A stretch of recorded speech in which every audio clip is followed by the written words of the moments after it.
बिस्मिल्लाहिर्रहमानिर्रहीम। अस्सलाम वालेकुम स्टूडेंट्स, उम्मीद है कि आप सब लोग खैरियत से होंगे। तो लास्ट कुछ लेक्चर से हम पाइथन सीरीज़ को देख रहे हैं और इसमें पाइथन के डिफरेंट कंसेप्ट्स को डिस्कस कर रहे हैं। हम डिस्कस भी कर रहे हैं और उनको प्रैक्टिकली पॉइंट ऑफ व्यू से देख भी रहे हैं। तो लास्ट लेक्चर के अंदर हमने प्रिंट का फंक्शन पढ़ा था और प्रिंट के फंक्शन की डिफरेंट वेरिएशंस को हमने अंडरस्टैंड करने की कोशिश की। इंशाल्लाह आज के लेक्चर में हम इनपुट के फंक्शन को डिस्कस करेंगे।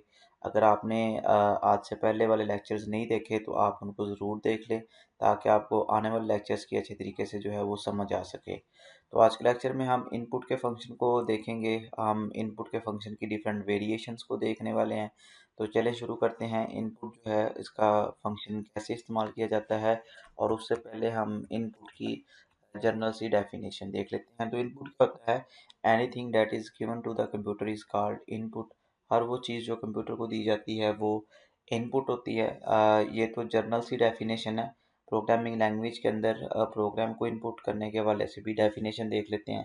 तो हमने लास्ट जो प्रोग्राम्स बनाए हैं उनमें हम क्या कर रहे थे, वेरिएबल बना के एक वैल्यू फिक्स कर दे रहे थे और जो वैल्यू फिक्स कर देते थे उसी के अगेंस्ट कैलकुलेशन जो है वो परफॉर्म हो जाती थी। अब अनटिल जब तक हम वैल्यू को चेंज नहीं करते तब तक वही वैल्यू जो है वो कैलकुलेशन में यूज़ होती रही हैं। लेकिन अब हम चाहते हैं कि एवरी टाइम जब प्रोग्राम चले तो यूज़र नई वैल्यूज़ इंटर करे। तो रन टाइम पे जब प्रोग्राम चल रहा हो उस वक्त यूज़र से डेटा या वैल्यूज़ को प्रोग्राम के अंदर इनपुट करने के लिए हम जो फंक्शन इस्तेमाल करते हैं उसको हम इनपुट का फंक्शन कहते हैं। और इसके लिए पाइथन के अंदर जो फंक्शन का नाम है वो इनपुट ही है। सो इनपुट के फंक्शन की हम डिफरेंट वेरिएशंस को यहाँ पे देखेंगे। नंबर वन पे देखेंगे इनपुट यूजिंग विद प्रॉम्प्ट। ये प्रॉम्प्ट क्या होता है? प्रॉम्प्ट बेसिकली एक मैसेज होता है जिससे यूज़र को ये पता चल जाता है कि उसने बेसिकली क्या इंटर करना है। ये ज़रूरी नहीं है लेकिन हम इसको इस्तेमाल करने का तरीकाकार जो है वो देख लेते हैं। तो पहले मेथड के अंदर हम देखेंगे प्रॉम्प्ट के ज़रिए हम इनपुट जो है वो किस तरह से लेते हैं। तो इसके लिए हमें करना क्या है, इसका सिंटैक्स क्या रहेगा? इसका सिंटैक्स बिल्कुल सिंपल सा है। सबसे पहले हमें क्या करना है, एक वेरिएबल क्रिएट करना है। वेरिएबल के अंदर हमने इनपुट के फंक्शन को जो है वो स्टोर करना है। सो वेरिएबल हम लेंगे, फिर इक्वल का साइन लगाएंगे, फिर इनपुट के फंक्शन को लिखेंगे स्मॉल लेटर में। देन क्या करेंगे, पैरेंथेसिस, और पैरेंथेसिस में डबल कोट में हम क्या करेंगे यहाँ पे अपनी प्रॉम्प्ट। प्रॉम्प्ट बेसिकली वो मैसेज ही है जैसे कि प्रिंट के फंक्शन के अंदर हमने देखा था। तो यहाँ पे डबल कोट में वो प्रॉम्प्ट या मैसेज लिख देते हैं जो यूज़र को हमने दिखाना होता है। सो इसकी एक एग्जांपल लेते हैं। चलें एग्जांपल की मदद से हम इसको अंडरस्टैंड करते हैं, फिर हम इसको आइडियली के ऊपर जो है वो एग्जीक्यूट करेंगे। सो एग्जांपल है जी, हम एक वेरिएबल क्रिएट कर लेते हैं। वेरिएबल का नेम है, लेट्स से मैं स्टूडेंट नेम वेरिएबल का नेम रख लेता हूँ और इक्वल टू यहाँ पे इनपुट का फंक्शन हम यूज़ करेंगे स्मॉल लेटर में। और यहाँ पे प्रॉम्प्ट हम यूज़र को दिखाते हैं, इंटर योर नेम। ये प्रॉम्प्ट आएगी। प्रॉम्प्ट के बाद यूज़र अपना नेम इंटर करेगा, वो नेम जाके किधर स्टोर हो जाएगा, स्टूडेंट नेम के अंदर। मैं कहता हूँ कि ये नेम डिस्प्ले भी हो जाए। तो डिस्प्ले करने के लिए वंस अगेन प्रिंट का फंक्शन हम यूज़ करेंगे और डिस्प्ले करने के लिए मैं कहता हूँ कि लिखा आ जाए योर नेम, उसके बाद जो भी नेम यूज़र ने इंटर किया हो वो लिखा आ जाए। सो डबल कोट के अंदर हम अपना स्ट्रिंग या मैसेज लिख देते हैं और वो क्या है, योर नेम इज़, ये एज इट इज़ आए। उसके बाद कॉलन, फिर आपका जो है जो भी नेम है वो आ जाए। तो नेम किस में पड़ा हुआ है, स्टूडेंट नेम के वेरिएबल में पड़ा है। सो यहाँ पे हम स्टूडेंट नेम लिख देंगे तो जो भी नेम यूज़र इंटर करेगा वो स्टूडेंट नेम के अंदर आ जाएगा। चलिए, तो चलिए स्टूडेंट चलते हैं आइडियली में और देखते हैं कि ये वाला प्रोग्राम जो है वो कैसे एग्जीक्यूट होगा और किस तरह से जो है वो रन होने के बाद हमें इसकी आउटपुट आएगी। तो हम अपने आइडियली में चले जाते हैं, आइडियली को ओपन करते हैं और यहाँ पे हम स्क्रिप्ट मोड में चले जाते हैं। स्क्रिप्ट मोड में जाने का तरीकाकार मैंने लास्ट वीडियो लेक्चर के अंदर बता दिया हुआ है। फाइल पे जाना है, न्यू फाइल पे क्लिक करना है, एक फाइल बन जाएगी, इसको हम सेव कर लेंगे। मैं डेस्कटॉप पे सेव कर लेता हूँ और इसका कोई भी नाम फाइल का हमने रखना है, तो मैं इसका नाम रख देता हूँ इनपुट टेस्ट डॉट py। ये डॉट पी वाई क्या है ये भी मैंने लास्ट लेक्चर में एक्सप्लेन कर दिया है। तो यहाँ पे हम इसको सेव करेंगे। सो ये हमारे पास फाइल बन गई है। अब जो एग्जाम्पल हमने अंडरस्टैंड किया है उसी के मुताबिक यहाँ पे प्रोग्राम बनाते हैं।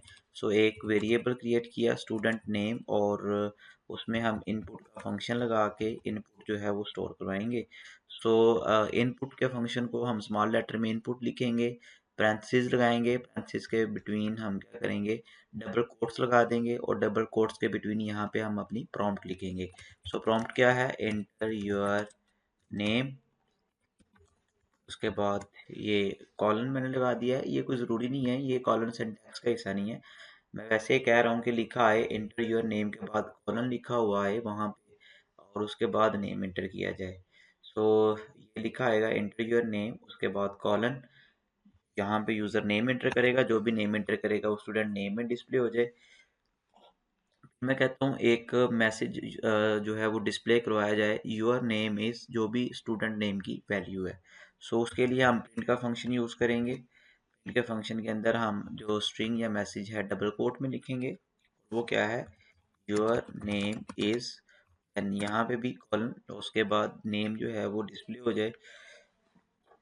सो कॉमा लगाएंगे, और कॉमे के बाद जो वेरिएबल का नेम है जिसमें नेम स्टोर है वो है स्टूडेंट नेम, वो यहाँ पे लिख देंगे। अब हम इसको सेव करेंगे। सेव करने के लिए कंट्रोल एस की शॉर्टकट कमांड है, और यहाँ से फाइल में आके भी सेव कर सकते हैं। सेव करने के बाद आपको रन करना है, और रन के लिए रन के मेन्यू में आना है, यहाँ पे रन मॉड्यूल, यहाँ पे F5 शॉर्टकट कमांड जो है इसको आप यूज़ कर सकते हैं। तो यहाँ पे रन मॉड्यूल पे क्लिक करते हैं हम। जैसे ही हम रन मॉड्यूल पे क्लिक करेंगे तो ये हमारे प्रोग्राम की जो है एग्जीक्यूशन हमें दिखाई दे रही है। सो यहाँ पे हम क्या करेंगे, अपना जो नेम है वो इंटर कर देंगे। लेट्स से मैं अपना नेम लिख देता हूँ, मोहम्मद अजीम। अब जो ये नेम है ये स्टूडेंट नेम के वेरिएबल में स्टोर हो जाएगा। स्टूडेंट जो वेरिएबल है उसके नेम को मैंने प्रिंट करवाया हुआ है with message your name is, तो यहाँ पे जो है वो स्टूडेंट का नेम जो है वो डिस्प्ले हो गया। सो होपफुली स्टूडेंट्स आपको इस मेथड की समझ आ गई होगी। अभी हम दूसरे सिंटैक्स की तरफ चलते हैं। सो सिंटैक्स नंबर जो 2 है उसमें है input using without prompt. Without prompt है, इसमें क्या है, इसमें हम प्रॉम्प्ट को यूज़ नहीं करेंगे। जैसे यहाँ पे प्रॉम्प्ट यूज़ कर रहे थे, यहाँ पे हम प्रॉम्प्ट को यूज़ नहीं करेंगे। इसके लिए सिंटैक्स क्या होगा, इसके लिए बिल्कुल सिंपल सा सिंटैक्स है सेम। उसी तरह से हम वेरिएबल क्रिएट करेंगे, वेरिएबल के बाद हम इनपुट का फंक्शन लगाएंगे, और इनपुट के फंक्शन के यहाँ पे हम अपना जो है वो प्रॉम्प्ट नहीं लिखेंगे। पहले प्रॉम्प्ट लिख रहे थे, अब प्रॉम्प्ट नहीं लिखेंगे। तो प्रॉम्प्ट नहीं लिखेंगे तो प्रोग्राम तो एग्जीक्यूट होगा, लेकिन प्रॉम्प्ट वहाँ पे मैसेज कोई डिस्प्ले नहीं होगा। अब जिसने ये प्रोग्राम क्रिएट किया है उसे तो पता है, लेकिन एक दूसरा पर्सन जिसको प्रोग्राम का नहीं पता उसे पता नहीं चलेगा कि उसने वहाँ पे क्या करना है। सो इसलिए कहा जाता है सजेस्टेड मेथड जो है वो ये है कि आप लाजमी तौर पे प्रॉम्प्ट लिख दिया करें, जिससे यूज़र को ये पता चल जाएगा कि उसने प्रोग्राम के साथ इंटरेक्ट कैसे करना है। सो विदाउट प्रॉम्प्ट में हम यहाँ पे प्रॉम्प्ट नहीं लिखते, और डायरेक्ट जो है वो वैल्यू स्टोर कर देते हैं वेरिएबल के अंदर। सो यहाँ पे भी सेम एग्जांपल हम ले लेते हैं जो ऊपर ली थी। यहाँ पे वंस अगेन एक वेरिएबल क्रिएट किया स्टूडेंट नेम का, और यहाँ पे इनपुट का फंक्शन लगाया। इनपुट के फंक्शन के बाद हम पैरेंथेसिस लगा देंगे, और पैरेंथेसिस के बिटवीन कुछ भी नहीं लिखेंगे। देन इसको भी प्रिंट करवाने के लिए प्रिंट का फंक्शन हम यूज़ करेंगे। प्रिंट के फंक्शन को हम क्या करेंगे, डबल कोट में सेम मैसेज दे देंगे, योर नेम इज़, और उसके बाद वेरिएबल का नेम जो है वो स्टूडेंट नेम है। सो स्टूडेंट नेम का वेरिएबल लिखेंगे तो हमारे पास सेम उसी तरह से आउटपुट भी आ जाएगी। सो पहले इनपुट वाले फंक्शन में इस्तेमाल करने में और अभी के इस्तेमाल करने में थोड़ा सा फ़र्क है। तो चले हम इसको जो है वो आइडियली पे जाते हैं और रन करके इसको चेक करते हैं। सो ये मैंने अपनी जो स्टेटमेंट पहले थी उसी को मॉडिफाई कर देता हूँ। यहाँ पे मैं इस कोड को ख़त्म कर देता हूँ। यहाँ पे वंस अगेन स्टूडेंट नेम का एक वेरिएबल क्रिएट किया, इनपुट का एक फंक्शन क्रिएट किया। इनपुट के फंक्शन के अंदर अब हम प्रॉम्प्ट नहीं लिखेंगे। देन इसके बाद क्या करेंगे, प्रिंट का फंक्शन लगाएंगे, और इसमें same message your name is colon, और उसके बाद वेरिएबल का नेम है, कॉमे के बाद स्टूडेंट नेम, वो आ जाएगा। इसको सेव करेंगे, सेव करने के बाद रन करेंगे। रन मॉड्यूल पे आ जाएंगे। तो यहाँ पे आप देखें, यहाँ पे आप जो है वो कर्सर ब्लिंक करता हुआ आपको नज़र आ रहा है, लेकिन प्रॉम्प्ट मैसेज लिखा हुआ नज़र नहीं आ रहा। अब चूंकि ये मैंने प्रोग्राम बनाया है, या आप जब प्रोग्राम बनाएंगे मुझे और आपको तो पता होगा, लेकिन एक ऐसा बंदा जिसे जिसे इस प्रोग्राम के बारे में नहीं पता, उसे नहीं पता चलेगा कि प्रोग्राम के साथ इंटरेक्ट कैसे करना है। सो इस वजह से कहा जाता है सजेस्टेड मेथड जो है वो आप प्रॉम्प्ट लिख दिया करें। लिखने का फ़ायदा है कि यूज़र को पता चल जाएगा कि उसने क्या करना है। अब यहाँ पे मैं इनपुट जो है वो करूँगा अपना नेम, तो वो इनपुट हो जाएगा। देखें, मैंने नेम इंटर किया, वो स्टूडेंट नेम में जाके स्टोर हो गया। Then your name is message था, और उसके बाद नेम जो डिस्प्ले करवाया है एज इट इज़ वो आ गया है। सो प्रॉम्प्ट लिखें या ना लिखें कोई फ़र्क नहीं पड़ता, लेकिन सजेस्टेड मेथड है कि आप प्रॉम्प्ट लाजमी लिख लिया करें, जिससे प्रोग्राम चलाते वक्त जो यूज़र होगा उसे पता चल जाएगा कि उसने प्रोग्राम के साथ किस तरह से इंटरेक्शन करनी है, क्या इनपुट करना है, किस तरह से जो है उसको चलाना है। तो होपफुली आपको आज के लेक्चर की समझ आ गई होगी। मिलते हैं नेक्स्ट लेक्चर में इनपुट की फर्दर वेरिएशंस के साथ। तब तक के लिए अल्लाह हाफिज़।